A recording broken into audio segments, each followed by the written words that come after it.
mencionaban que habían llegado a psicoterapia porque la frase que le decían que lo suyo era mental era más frecuente de lo que nosotros quisiéramos escuchar. Acerca de que lo que tienen, aquello que les molesta, sufren, les genera dolor o hay algún tipo de malestar físico, se les es explicado como una cuestión mental, como si el cuerpo no tuviese nada que ver en su experiencia. La cuestión se empieza a complicar con el dolor neuropático. La alarma de esa casa que suena cuando no estamos pero no pasó nada. Está confundido el sistema nervioso central y emite dolor frente a situaciones que no debería emitirlo. La relación entre rumiar sobre dolor y tener más severidad del dolor es extremadamente potente. Rumia sobre su organismo, sobre el funcionamiento de su cuerpo, lo que ahora ya sé, de cada 10 casos, 4 es que va a tener más dolor. Y él o ella está viniendo para que ese dolor se reduzca.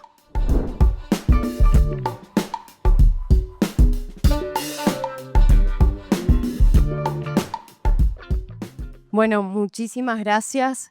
Gracias por estar, gracias a la organización, a Neuroclass, muy agradecida por la invitación. Efectivamente vamos a hablar de un tema relacionado a la psicología de la salud. La psicología de la salud es una disciplina en la cual nos dedicamos al abordaje de pacientes con enfermedades crónicas, físicas, orgánicas. Hoy vamos a debatir un poco al respecto. Y ha crecido mucho, exponentemente en otras partes del mundo. En Argentina está creciendo de a poquito y hacemos psicología de la salud basada en evidencia. Con lo cual hoy vamos a debatir un poco también de qué se trata eso. Para comenzar, les propongo tan solo tener presente quienes escuchan esta frase en general en la vida cotidiana acerca de que lo que tienen, aquello que les molesta, sufren, les genera dolor o hay algún tipo de malestar físico, se les es explicado como una cuestión mental, como si el cuerpo no tuviese nada que ver en su experiencia. Y esta dicotomía entre el cuerpo y la mente es una dicotomía que nos tenemos que hacer cargo, la vamos arrastrando de a poquito en nuestra práctica clínica, pero no porque no tengamos ganas de ocuparnos del cuerpo, sino porque tenemos una falencia y un vacío en la formación, sobre todo los psicoterapeutas, si hay médicos, podemos pensarlo a la inversa, respecto de anatomía, fisiopatología, poder comprender qué le pasa al organismo de la persona que tenemos delante. Entonces, les voy a pedir para iniciar unos breves segundos que se tomen un ratito. Pueden cerrar los ojos, pueden bajar la mirada si les incomoda cerrar los ojos, para tratar de rastrear en la mente algún paciente si están atendiendo, algún familiar o incluso ustedes mismos, donde se permitan pensar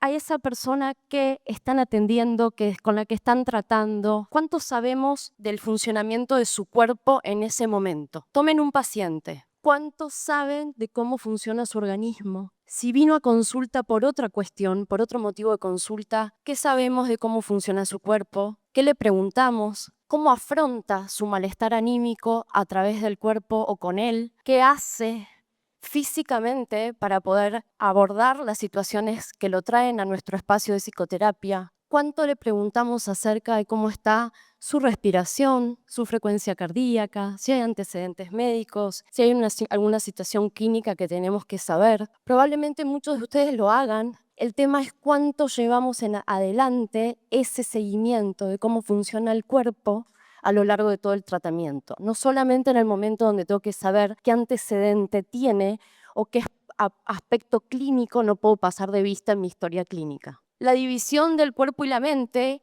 insisto, no es una responsabilidad o una culpa nuestra, sino que parte del modelo biomédico que ha establecido la mirada de la atención clínica a nivel general desde hace decenas de años. Estamos atravesados por una formación donde el modelo biomédico establece que lo que pasa solamente puede diagnosticarse si se mide. Y si se mide es porque hay signos observables o datos en análisis o en resonancias o en tomografías o en una exploración clínica que me permite entender que aquello que le pasa a esa persona es esto. Y estamos muy acostumbrados a establecer diagnósticos categoriales. Si es esto, no es esto. Y si están juntas, bueno, no sé, se me complicó la historia. Esa dificultad tiene que ver con un modelo que viene generando formación y modos de pensar la práctica médica y la práctica psicoterapéutica. Ahora, ¿quiénes escuchan cotidianamente o más frecuentemente que lo que tienen es mental y que eso no tiene nada que ver con el cuerpo? Personas que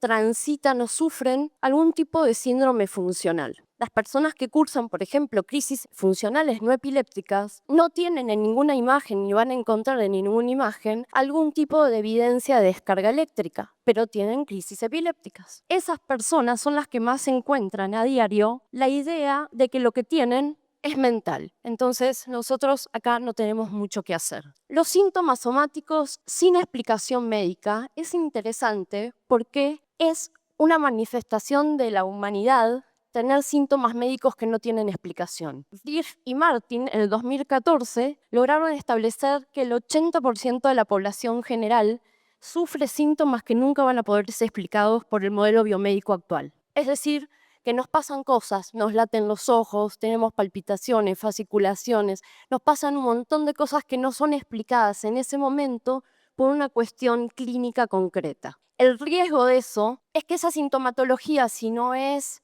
estudiada, seguida, evaluada, sucede que muchas veces hay enfermedades muy poco frecuentes que son subdiagnosticadas, ¿me siguen? Y entonces subtratadas, porque no terminan de ser evaluadas como tal, porque, bueno, lo que le sucede es mental o es psicológico, con esto no tenemos mucho que hacer. Otra gran población que en su momento recibió o sigue recibiendo vamos a hablar de estigma, me parece un montón, pero esa frase escuchada en consultorio una y otra vez, son las personas que fueron etiquetados durante muchísimo tiempo como psicosomáticos o hipocondríacos incluso, con lo cual ahí tenemos un problema, porque la propia psicoterapia estigmatizó un trastorno mental como la ansiedad por la salud como un rasgo de personalidad. ¿Me siguen? Y lo hacemos entre nosotros. No, porque ese mi tío es un hipocondríaco. Hasta ahora, en la actualidad, no hay nada para decir de que eso es un rasgo. Es un trastorno mental, tiene que ser tratado, tiene que lograrse remisión, pero eso no implica que las personas con ansiedad por la salud no tengan síntomas somáticos. Yo puedo cursar un proceso oncológico y eso puede activar o gatillar que yo tenga más ansiedad por la salud, con lo cual, doble problema, se nos empiezan a cruzar los cables.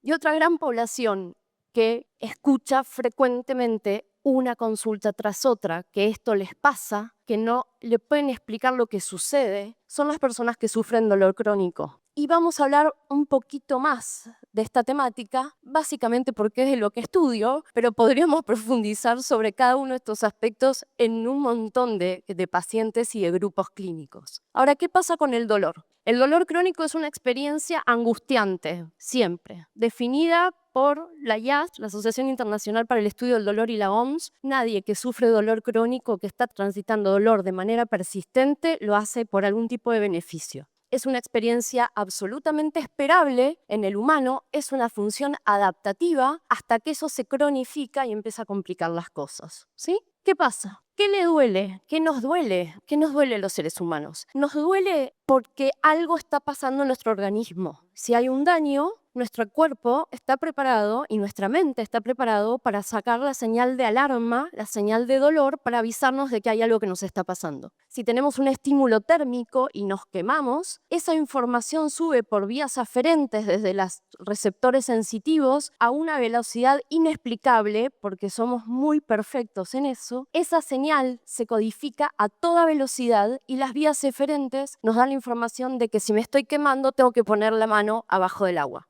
¿Ok?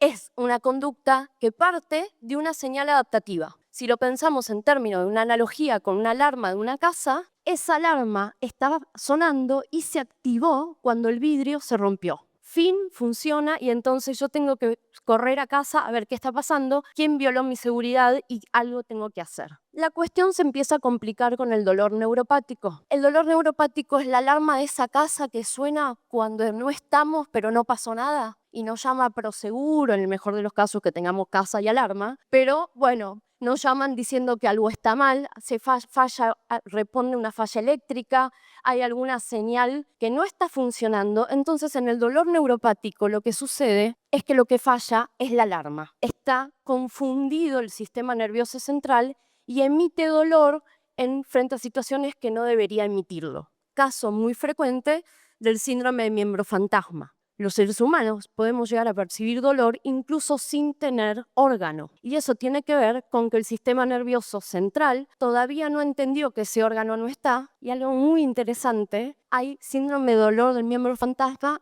en natales. en bebitos. Obviamente cuando empiezan a poder manifestar de qué se trata, pero muchas veces ese dolor está a nivel cognitivo aún sin que nunca hayan tenido algún tipo de daño en el órgano. Entonces, básicamente, la cosa acá que se empieza a complicar, porque eso conlleva disfuncionalidad, ya es patológico, no es adaptativo, nos enferma, nos hace mal, nos cambia la funcionalidad. La situación se pone aún peor cuando hablamos de dolor nociplástico, aún peor para el modelo biomédico, muy bueno para el modelo que vamos a ver y poder comprender de qué se trata. Muy terrible para el modelo biomédico no entender por qué un ser humano siente dolor cuando nunca hubo daño. Caso donde la alarma de la casa va a sonar solo cuando caen unas gotitas de lluvia o un poco de algunas hojitas de otoño. Eso se llama lodinia y hiperalgesia. La alarma de la casa no puede sonar cuando no hay daño o hay una situación,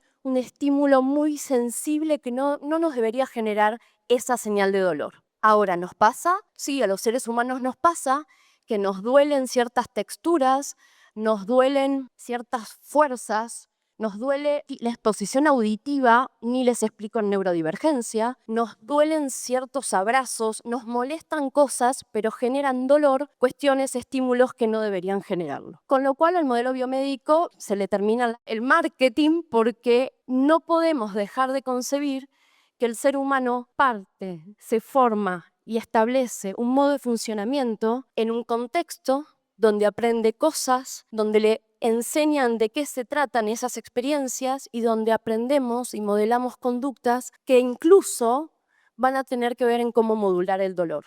Entonces, de aquí en adelante, si algo les va a quedar de esta charla, es no dejemos de tener nunca en cuenta que las personas tienen sufrimiento físico por un paradigma biopsicosocial y que el contexto modifica la experiencia de dolor y que las interpretaciones modifican al contexto, claramente, y eso se retroalimenta entendiendo que lo que vamos a atender, médicos, cirujanos, dermatólogos, ginecólogos, psicólogos, psiquiatras, son personas. Y no les estoy diciendo nada nuevo, pero cuán importante es que empecemos a concebir que el modelo biopsicosocial va a estar establecido también en un cuadro depresivo, en un cuadro ansioso, en un estrés postraumático o en un consumo problemático de sustancias. Ahora, muy rápidamente, hablemos qué le pasa a la población argentina que sufre dolor, para poder después tratar de entender qué tenemos que hacer o dónde estamos parados respecto de la propuesta para poder afrontar esta situación. Muy breve, pero hay dos estudios que fundamentan los resultados que les voy a mostrar. Un estudio doctoral que tiene que ver con el proyecto de investigación que me llevó a este baile ridículo, innecesario, pero acá estoy disfrutándolo, con un proceso de investigación exploratorio, descriptivo, comparacional de grupos, es decir, buscamos comparar grupo control y grupo clínico. Solamente les voy a hablar del grupo clínico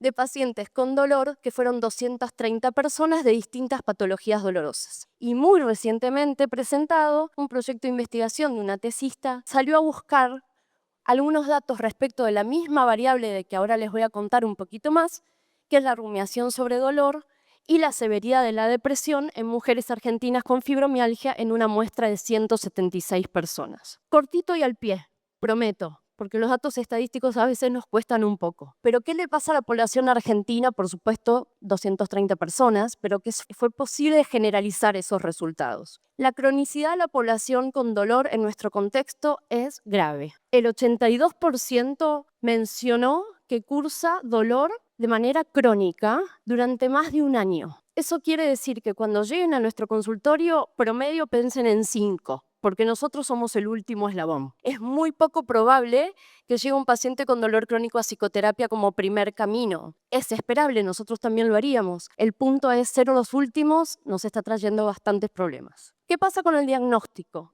El 25% de la población estudiada no tenía diagnóstico, con lo cual podemos sospechar que hay algo del dolor nociplástico que andaba por allí, no muy bien detectado y mucho menos psicoeducado. Ahora, el 60% no realizaba psicoterapia y en esa dirección iba mi comentario reciente. Ahora miren el porcentaje de los que sí hacen psicoterapia solo para dolor, o sea, van a terapia por su dolor crónico como motivo de consulta principal. 3. 7 santos hermosos que tomaron una decisión de no ser juzgados o al momento de evaluarlos, porque fue una evaluación que hice uno por uno, les prometo, mencionaban que habían llegado a psicoterapia porque la frase de que le decían que lo suyo era mental era más frecuente de lo que nosotros quisiéramos escuchar. Respecto de la comorbilidad, hay un montón de datos, pero les traje el dato que nos pareció más relevante respecto al tratamiento que vamos a pensar a continuación. El grupo de dolor crónico, los 230 personas, 6 de cada 10 tenían antecedentes de trauma. No estrés postraumático, pero antecedentes de trauma complejo. Y en fibromialgia, 9 de cada 10 tienen antecedentes de trauma. ¿Cuáles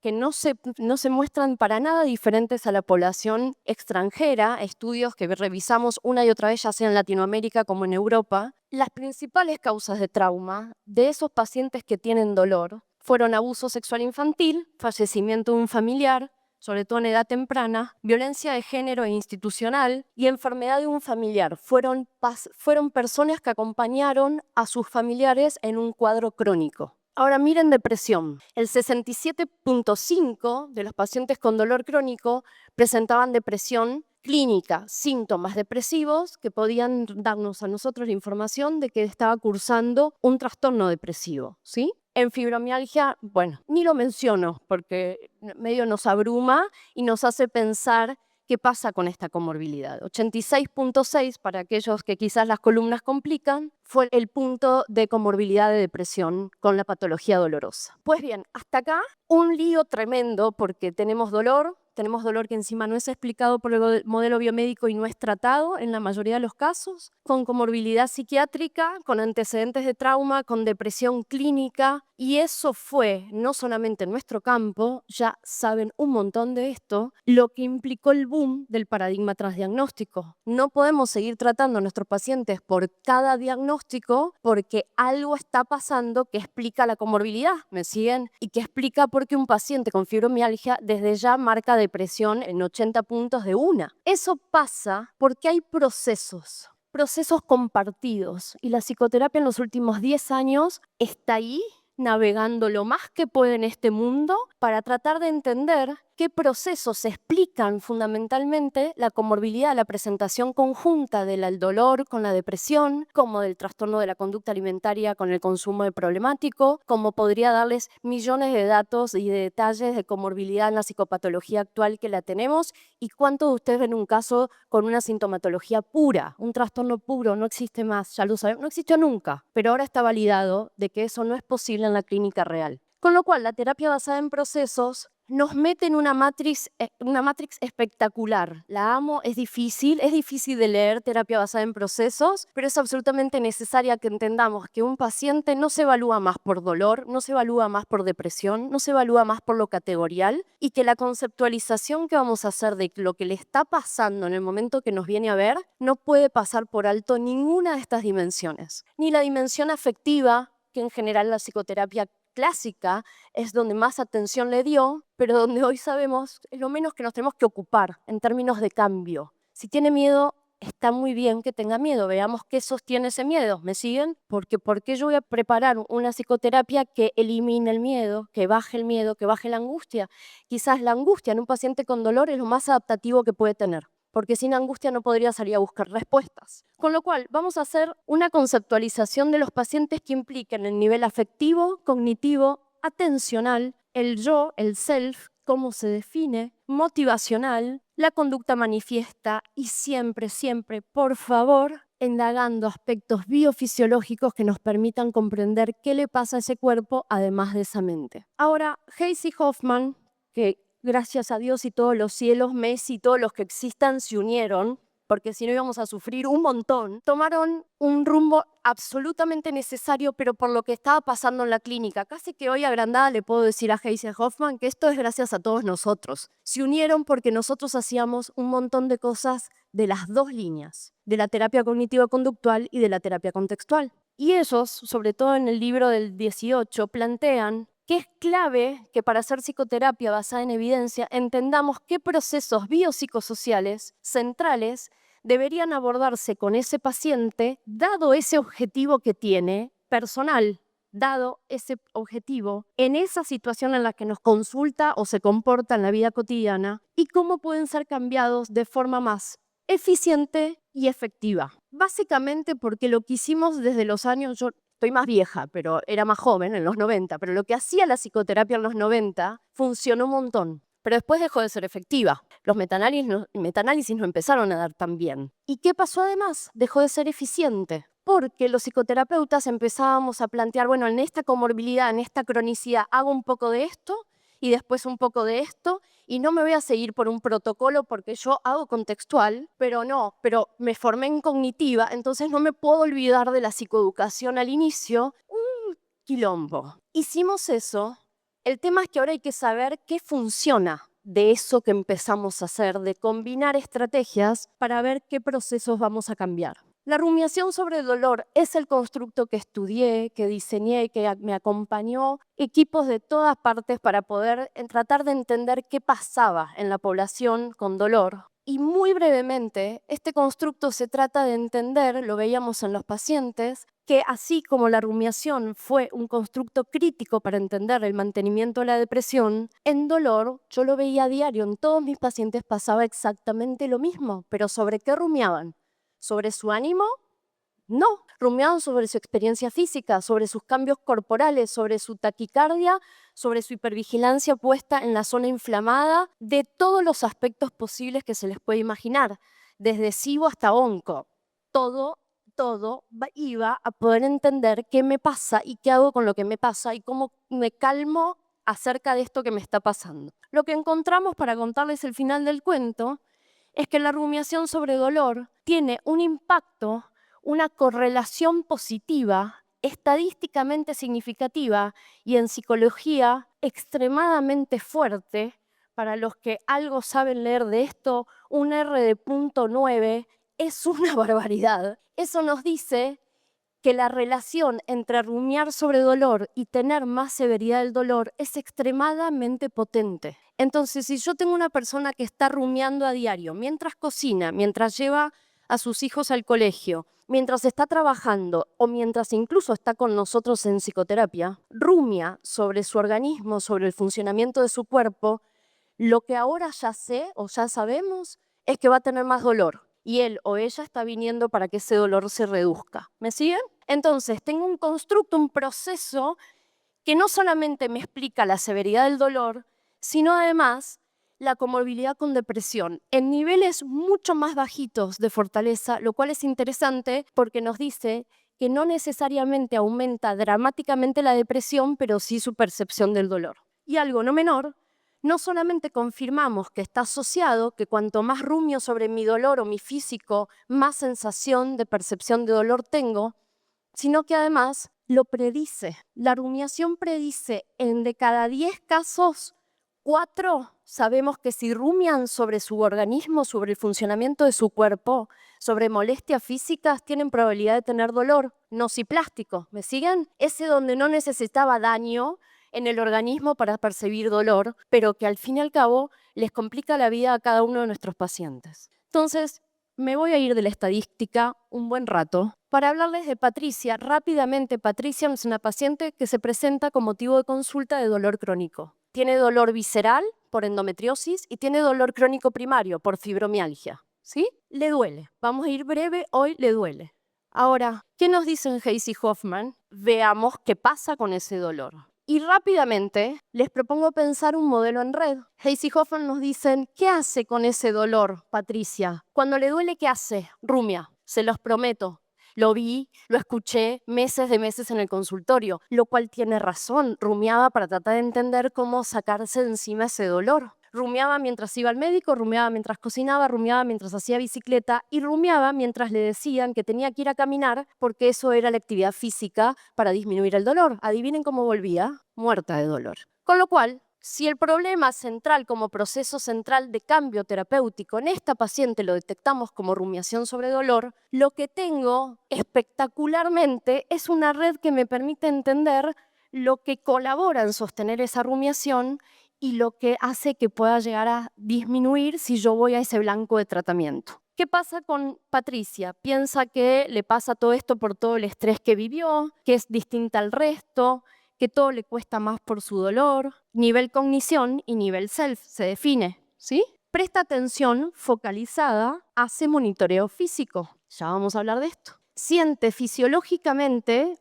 hiperalgesia de alodinia, dolor nociplástico. Siente lo que no debería dar dolor. Siente dolor donde no debería ser. Y a nivel del afecto tiene miedo al dolor, tiene ansiedad, tiene desesperanza, con lo cual tenemos una paciente con alto riesgo a que se deprima clínicamente. Y al nivel de la conducta manifiesta y de la motivación, pide licencia laboral por su dolor, renuncia a actividades sociales, abandona la actividad física y adivinen qué hace mientras se va a dormir, rumia. Con lo cual, ¿qué hacemos? ¿Qué hacemos los psicoterapeutas? Salimos a buscar estrategias. ¿Qué hacer con cada uno de estos eslabones? Para modificar la conducta manifiesta, podemos hacer una exposición ampliada de Kraske, podemos establecer una resolución de problemas, una comunicación asertiva en su dolor para que pueda comunicarse mejor sobre lo que le pasa en el trabajo y no necesariamente esté en licencia. Podríamos hacer un montón de estrategias que ya están probadas, que sabemos que resultan, que están protocolizadas y están ahí. A nivel cognitivo podríamos hacer reestructuración cognitiva, los más cognitivos, podríamos hacer difusión cognitiva, los más contextuales, o podríamos hacer las dos, básicamente que hoy hacemos todo un poco de todo esto. Ahora, en la atención, la cosa se pone un poco más complicada, porque no tenemos estrategias cognitivo-conductuales tan entrenadas y estudiadas para enseñarle a los pacientes el entrenar, cambiar la atención de los pensamientos. Y van a decir, van a atinar con una manzana o un tomate y me van a decir, Wada Hayes es genio en eso, mindfulness es genio, el protocolo de mindfulness es genial en eso, ¿cómo que no?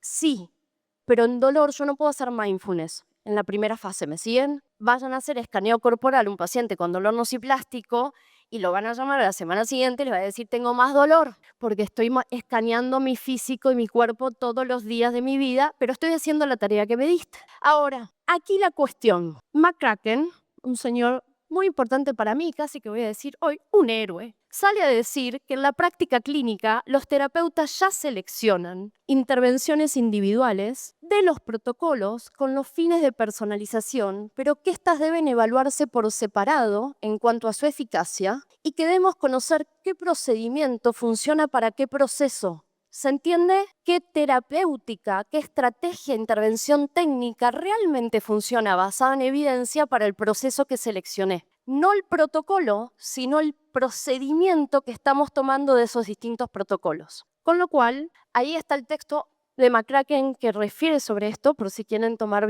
foto para la bibliografía. Lo que McCracken propone, llegó perfecto, es que tenemos que empezar a trabajar en la evidencia, en buscar evidencia empírica basada en investigación para personalizar procedimientos. ¿Me siguen?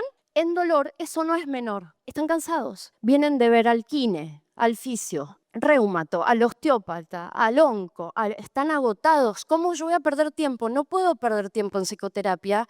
No puedo perder tiempo en mejorar su malestar. Por lo cual, como no tenía más para complicarme la vida, nos sumamos con la Universidad de Entre Ríos, la Universidad Nacional de Entre Ríos, a definir un protocolo de investigación que estudiara un procedimiento para detener la rumiación sobre dolor. ¿Vamos bien? ¿Qué hicimos? Sobre todo, Brigitte Aguilar González, que es la que lidera este proyecto y se está doctorando con este proceso, salimos a poner a prueba la estrategia de atención, la estrategia de entrenamiento de la atención selectiva en pacientes con fibromialgia, para ver si efectivamente la rumiación sobre dolor la podemos detener cambiando el foco de la atención de las personas a diario. ¿Me siguen?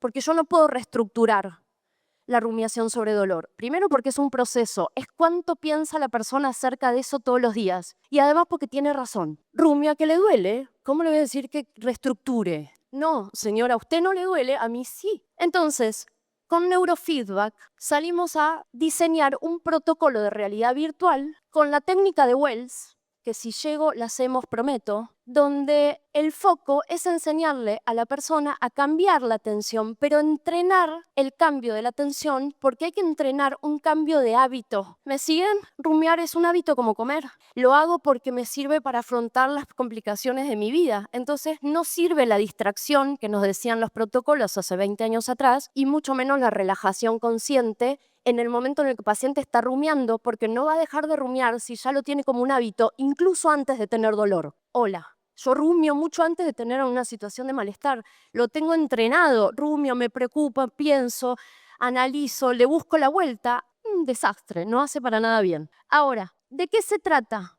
Ese neurofeedback mide por mecanismos de medición del electroencefalograma cuánto disminuyen las áreas corticales encargadas de dolor mientras yo aplico un cambio de foco atencional. ¿Vamos bien? ¿Qué es lo que está pasando? Lo que hacemos es, mediante realidad virtual, pedirle a la persona que mientras está en esa sala vaya haciendo foco atencional en los sonidos que le vamos proponiendo escuchar. ¿La conocen la técnica o estoy hablando de algo? Levanten la mano quienes la conocen, los menos, con lo cual ahí voy. Le enseñamos al paciente a escuchar un sonido durante un ratito donde tienen que hacer especial foco de atención sobre eso y correr los pensamientos como si yo hiciese una difusión o una estrategia de cambio de foco atencional de cualquiera de los procedimientos que ustedes utilizan. Y le vamos pidiendo que haga foco de atención en el sonido de la campana, no se está escuchando, pero está, ahora lo vamos a escuchar, el sonido del fuego, el sonido del reloj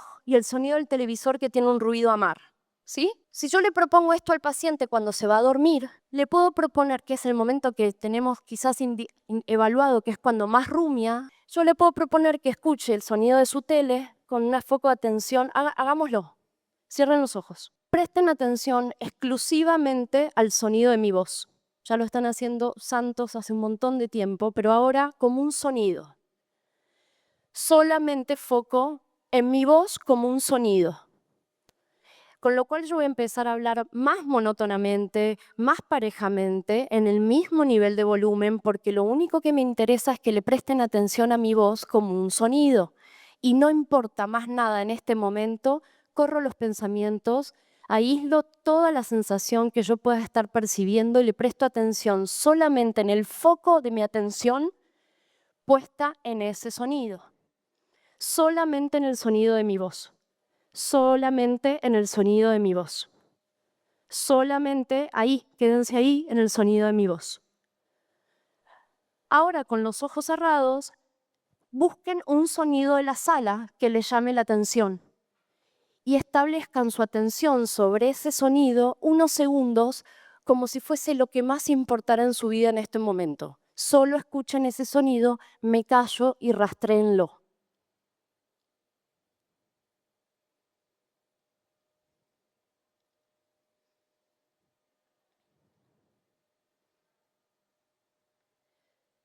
Tráiganlo a la mente todo el tiempo, que vuelva, que no se vaya, busquen un sonido que lo puedan mantener en su atención. Y si se pierde, busquen otro, pero no dejen de escuchar aquello que seleccionaron. Y ahora escuchen el sonido de afuera. Solo afuera, no importa más nada.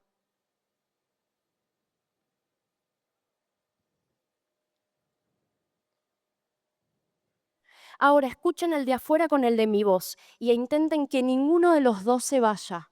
Traten de traer a la mente todo el tiempo el sonido de afuera y el sonido de mi voz. Bajo un poquito, los ayudo con eso. Traten de escuchar el sonido de afuera y el sonido de mi voz. Todo el tiempo, intégrenlo en su mente, no se vayan de ahí. Quédense ahí, integren los dos, es lo único que importa. Y ahora integren el sonido de la sala con el sonido de mi voz y el sonido de afuera. El sonido de la sala con el sonido de afuera, con el sonido de mi voz. Tráiganlo a la mente lo más que puedan y quédense ahí. Y muy suavecito, parpadeando porque la luz no los maree, vuelvan a hacer contacto visual. ¿Estamos bien? Si yo eso se lo propongo a mi paciente mientras cocina y está rumiando, mientras se va a dormir y no se puede dormir, mientras juega con sus niños, mientras juega con sus niños y le presta atención al sonido de la voz de los niños y al mismo tiempo el colectivo que pasa al lado y al mismo tiempo al pajarito que pasó, esa tensión interrumpe, le gana neuroplásticamente al proceso rumiativo. ¿Me siguen? Con lo cual, y cierro, esto no se está haciendo solamente acá, por supuesto. Afuera ya están trabajando en identificar procedimientos, no el de control atencional, por ahora estamos ahí medio solitos en el mar, pero hay procedimientos que se están estudiando para personalizar la técnica y buscar evidencia para interrumpir el proceso. Entonces, lo que yo tengo o la propuesta es, si yo identifico un proceso que me explica la depresión, el dolor, la sintomatología física, el consumo de sustancias, digamos, me explica el comportamiento porque la persona no deja de rumiar acerca de eso, pero ojo, podríamos hablar de evitación y estaríamos hablando de un proceso terapéutico